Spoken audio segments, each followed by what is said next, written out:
नमस्कार मित्रांनो, military training चॅनलमध्ये आपलं स्वागत आहे। परत एका नव्या मुद्द्याच्या माहितीसाठी आपण व्हिडिओच्या माध्यमातून बांधकाम कामगार नोंदणी प्रक्रिया याबद्दलची माहिती या व्हिडिओच्या माध्यमातून घेण्याचा प्रयत्न करणार आहोत।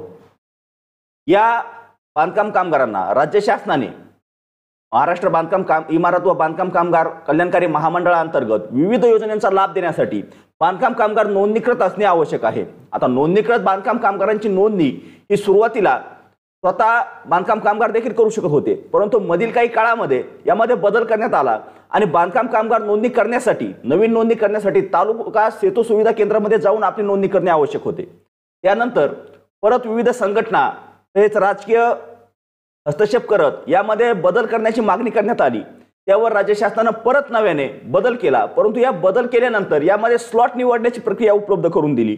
मग आता ही स्लॉट निवडण्याची प्रक्रिया नेमकी कशी असणार, कसा स्लॉट निवडायचा, त्या स्लॉटचं काय माहिती असणार, अर्ज करताना कोणती माहिती महत्त्वाची असणार, अर्ज कसा सादर करायचा याची A to Z प्रक्रिया या व्हिडिओच्या माध्यमातून आपण जाणून घेणार आहोत। अर्ज भरण्यापासून ते अपॉइंटमेंट लेटर डाउनलोड करण्यापर्यंतची सर्व प्रक्रिया या व्हिडिओच्या माध्यमातून आपण समजून घेणार आहोत। तत्पूर्वी जर आपण चॅनलवर पहिल्यांदा आलेला असाल तर चॅनलला सबस्क्राइब करायला विसरू नका, जेणेकरून येणारा प्रत्येक नवनवीन अपडेट आपल्यापर्यंत तात्काळ मिळत राहील। तर चला या व्हिडिओच्या माध्यमातून आपण बांधकाम कामगार नवीन नोंदणी प्रक्रिया कसा अर्ज सादर करायचा याची सविस्तर माहिती घेण्याचा प्रयत्न करतोय। तर चला विलंब न करता स्क्रीनवर जाऊ आणि बांधकाम कामगार जो काय अर्ज आहे, नवीन नोंदणी अर्ज आहे, तो कसा सादर करायचा याची संपूर्ण माहिती घेण्याचा प्रयत्न करू। सर्वप्रथम आपल्याला गुगल क्रोम या ठिकाणी आल्यानंतर आपल्या मोबाईलमध्ये गुगल ओपन करा किंवा आपल्या लॅपटॉप कॉम्प्युटरमध्ये गुगल ओपन केल्यानंतर या ठिकाणी आपल्याला बांधकाम कामगाराची जी काय लिंक आहे ती लिंक ओपन करायची। ही जी काय लिंक आहे ह्याची लिंक आपल्याला खाली डिस्क्रिप्शन मध्ये दिलेली असेल, यावरती क्लिक करून देखील आपण या ठिकाणी येऊ शकता। आता या ठिकाणी आल्यानंतर महाराष्ट्र इमारत व इतर बांधकाम कामगार कल्याणकारी महामंडळाच्या तुम्ही अधिकृत संकेतस्थळावर आलेला आहात। यानंतर या ठिकाणी काही सूचना दिल्या आहेत, त्या सूचना देखील आपण पाहू शकता। मंडळाच्या आदेशानुसार दिनांक 5 फेब्रुवारी 2025 पासून तालुका सुविधा केंद्रात डेटा एंट्रीचे काम बंद करण्यात येत आहे। आता ज्या आधी जे का डेटा एंट्री काम तालुका सुविधा केंद्रात केलं जात होतं ते आता या ठिकाणी बंद केलं आहे। बांधकाम कामगार आपले नोंदणी नूतनीकरण व लाभाचे ऑनलाईन पद्धतीचे आपल्या सोयीच्या जागेवरून भरू शकतात, म्हणजे कोठूनही बांधकाम कामगार आता आपला अर्ज सादर करू शकतोय। त्यानंतर जी काय आहे आपल्या कागदपत्र पडताळणीची कामगारांना आपल्या सोयीची तारीख निवडावी लागेल, म्हणजे जी काय अवेलेबल तारीख असेल, स्लॉट असेल, तो स्लॉट आपल्याला निवडणं आवश्यक राहील। आणि हा स्लॉट निवडण्याची प्रक्रिया देखील 6 फेब्रुवारी 2025 पासून सुरू करण्यात आलेली आहे। आता त्यानुसार या ठिकाणी आपल्याला अर्ज करणं आवश्यक। आता या ठिकाणी अर्ज करण्यासाठी सुरुवातीला बांधकाम कामगार नोंदणी करण्यासाठी जी काय आवश्यक कागदपत्रे आहेत ती कागदपत्रे आपण याआधी पाहिलेली आहेत, त्यासोबतच या कागदपत्रांची माहिती, कोणते कागदपत्र लागतात याची देखील माहिती आपण याआधीच घेतलेली आहे। परत आता जर नव्याने बांधकाम कामगारांचे जे काय कागदपत्र याविषयी चर्चा करायची म्हणलं तर आपल्याला या व्हिडिओमध्ये जास्त वेळ लागेल, त्यामुळे या ठिकाणी आपण फक्त नोंदणी प्रक्रिया कशी करायची याचीच माहिती घेण्याचा प्रयत्न करणार आहोत। आता या ठिकाणी वर्कर या टॅबमध्ये आल्यानंतर तुम्हाला इथं वर्कर रजिस्ट्रेशन म्हणजे बांधकाम कामगार नोंदणी हा पर्याय दिसतो, यावरती क्लिक करायचं। यावरती क्लिक केल्यानंतर आता सुरुवातीला या ठिकाणी आपली म्हणजे पात्रता तपासणी केली जाते, म्हणजे आपण पात्र आहात का याची तपासणी केली जाते। ही तपासणीचा फॉर्म जो आहे तो सुरुवातीला ओपन होतो, याआधी असा फॉर्म नव्हता। याआधी आपल्याला जी काय बाकीची माहिती आहे ती डायरेक्ट भरायला येत होती, परंतु या ठिकाणी आपल्याला आधी आपली पात्रता तपासावी लागते आणि पात्र असाल तरच या ठिकाणी आपल्याला अर्ज करता येतो। आता या ठिकाणी सुद्धा डॉक्युमेंट रिक्वायर्ड रजिस्ट्रेशन दिलेत किंवा कागदपत्रे कोणती लागतील या ठिकाणी जे काय क्रायटेरिया पात्रता क्रायटेरिया आहे तो सुद्धा दिलेला आहे, तो सुद्धा तुम्ही या ठिकाणी पाहू शकता। 18 ते 60 वर्ष वय असणं आवश्यक आणि 90 दिवस ते 12 महिन्याचं तुमच्याकडे बांधकाम कामगार प्रमाणपत्र असणं आवश्यक आहे किंवा तुम्हाला त्याची त्या ठिकाणी जास्त मागणी केलेलं सुद्धा असणं आवश्यक आहे। आता डॉक्युमेंट रिक्वायर्ड रजिस्ट्रेशन म्हणजे कागदपत्र कोणती लागणार तुम्हाला, तर वयाचा पुरावा, तुमच्या 90 दिवसाचं बांधकाम प्रमाणपत्र, रहिवासी प्रमाणपत्र, ओळख प्रमाणपत्र आणि पासपोर्ट साईज फोटो इत्यादी कागदपत्रे तुम्हाला या ठिकाणी लागणार आहेत। त्यानंतर रजिस्ट्रेशन फीस ही 1 रुपयाची फीस आहे, ही तुम्हाला नंतर पे करावी लागते, आता ती पे करायची आवश्यकता नाही। ती 1 रुपयाच्या फीस बाबतची ही माहिती आपण नेक्स्ट व्हिडिओमध्ये घेण्याचा प्रयत्न करू। सध्या फक्त नोंदणी कशी करायची, नवीन नियमानुसार किंवा नवीन प्रक्रियेनुसार सविस्तर नोंदणी कशी करायची याची माहिती घेण्याचा आपण प्रयत्न करतोय। आता या ठिकाणी सुरुवातीला तुम्हाला कृपया आपली जन्मतारीख प्रविष्ट करा, म्हणजे या ठिकाणी जे काय अर्जदार आहे ते अर्जदाराची आपल्याला जन्मतारीख या ठिकाणी निवडून घ्यायची। आता या ठिकाणी सुरुवातीला मंथ विचारतं, तुम्ही या ठिकाणी टाईपही करू शकता किंवा निवडू शकता, तुम्हाला तुमच्या सोयीनुसार तुम्हाला जे सोयीचं वाटेल ते तुम्ही करू शकताय। जन्मतारीख टाकून घ्यायची। जन्मतारीख टाकल्यानंतर या ठिकाणी तुम्ही 90 दिवसाहून अधिक काळात महाराष्ट्रात काम करत आहात का, यस जर तुम्हाला नोंदणी करायची असेल, तुमच्याकडे प्रमाणपत्र आहे म्हणजे तुम्ही आहे तर तुम्हाला यसच करावं लागणार आहे. तुम्हाला तुमच्याकडे निवासी पत्ता पुरावा आहे का? हो. आपल्याकडे आधार कार्ड आहे का? हो. या गोष्टी केल्यानंतर तुमची पात्रता तपासा या पर्यायावरती क्लिक करायचं आणि ओके करायचं. यू आर एलिजिबल असा मेसेज येतो, म्हणजे तुम्ही पात्र आहात असा मेसेज येतो आणि नवीन तुमच्या पुढे अर्ज भरण्यासाठी सुरू होतो. आता हा अर्ज भरण्यासाठी सर्वप्रथम तुम्हाला या ठिकाणी तुमचा आधार नंबर मागितला जातो. तो आधार नंबर या ठिकाणी टाकून घ्यायचा आहे.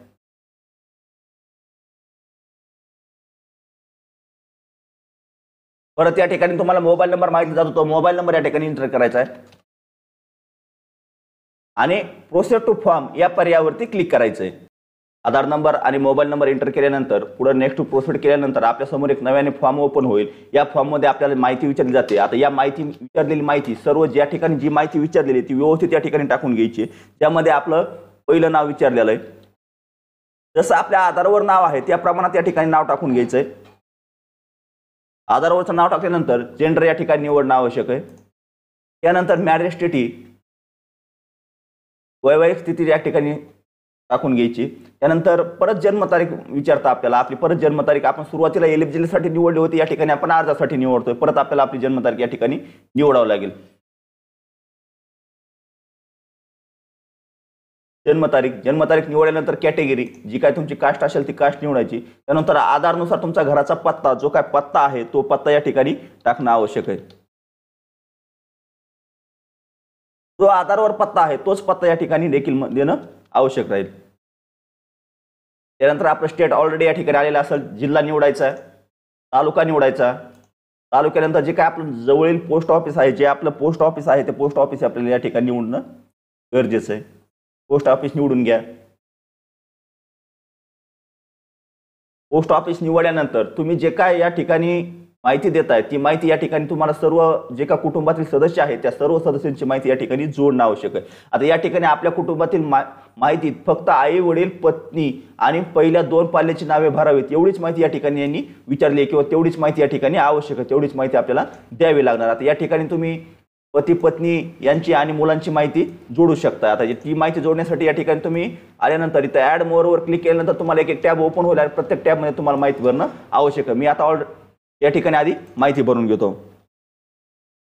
नाव टाकल्यानंतर त्याची जी काय जन्मतारीख आहे त्या सदस्याची तुम्ही माहिती भरता, त्या सदस्याची जन्मतारीख या ठिकाणी आपल्याला निवडून घेणं आवश्यक आहे. जन्मतारीख निवडून घ्यायची.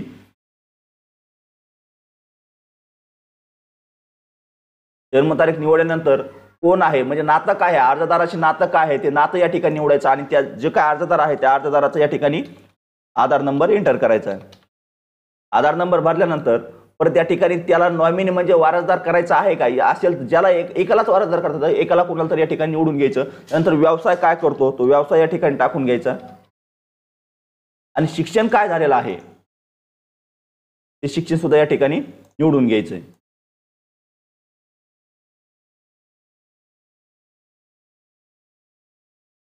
त्यानंतर परत जे काय बाकीचे सदस्य असतील कुटुंबातील ते सदस्य सुद्धा या ठिकाणी एंटर करून घ्यायचे.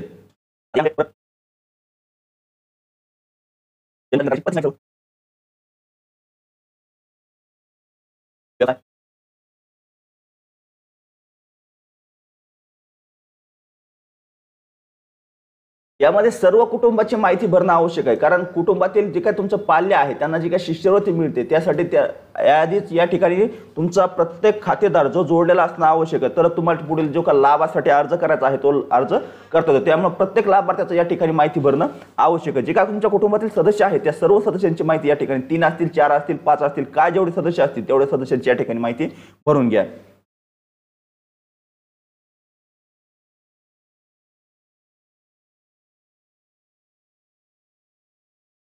या ठिकाणी सर्व सदस्यांची माहिती भरल्यानंतर या ठिकाणी तुम्हाला खाली कामगारांच्या कामाचे स्वरूप विचारलं जातं. जे काय तुम्ही ज्या सेक्टरमध्ये काम करता electrician, welder, painter, carpenter, plumber त्या ह्याच्यात असाल स्लॅब वर्कर कोणत्यात असाल ते या ठिकाणी निवडून घ्यायचं.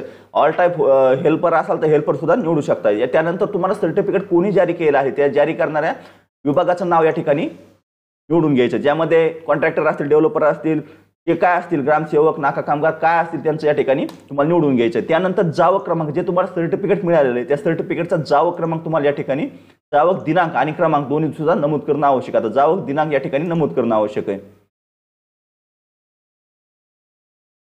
त्यानंतर जावा क्रमांक जो आहे तुमच्या सर्टिफिकेटवर असतो तो सर्टिफिकेटचा क्रमांक या ठिकाणी एंटर करायचा आहे। त्यानंतर ग्रामपंचायत दिलं म्हणजे या ठिकाणी ग्रामपंचायतचं नाव देखील विचारलं जातं।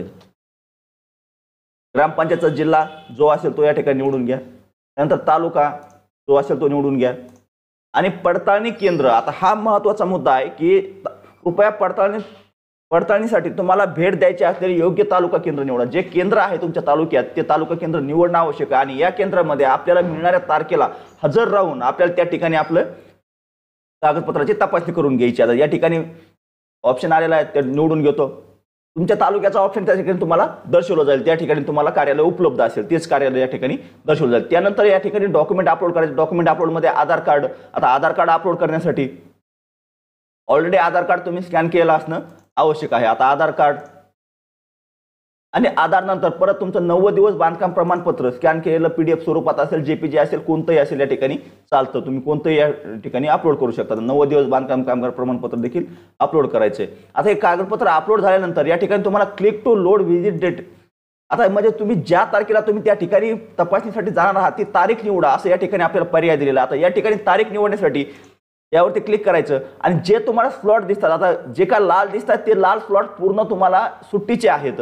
त्यानंतरचे जे स्लॉट आहेत ते स्लॉट तुम्हाला येलो दिसतात, ते येलो ऑलरेडी फुल झालेले आहेत, त्यामुळे तुम्ही येलो सुद्धा निवडू शकत नाही। परंतु जे रिकामे स्लॉट आहेत ते तुम्हाला या ठिकाणी दाखवले जातात। आता या महिन्यामध्ये मार्च महिन्यामध्ये 24, 27, 28 हे 3 स्लॉट रिकामे आहेत। त्यापैकी तुम्हाला हवा असणार किंवा तुमच्या आवश्यकतेनुसार तुम्ही ते तारीख निवडू शकता आणि त्या तारखेला तुम्हाला त्या सेतू केंद्रावर तालुका जे काय कामगार सुविधा केंद्र आहे त्या ठिकाणी तुमचे कागदपत्र घेऊन जाऊन तुमची तपासणी करणं आवश्यक आहे। त्यामुळे अशी तारीख निवडा ज्या तारखेला तुम्ही हजर राहू शकता।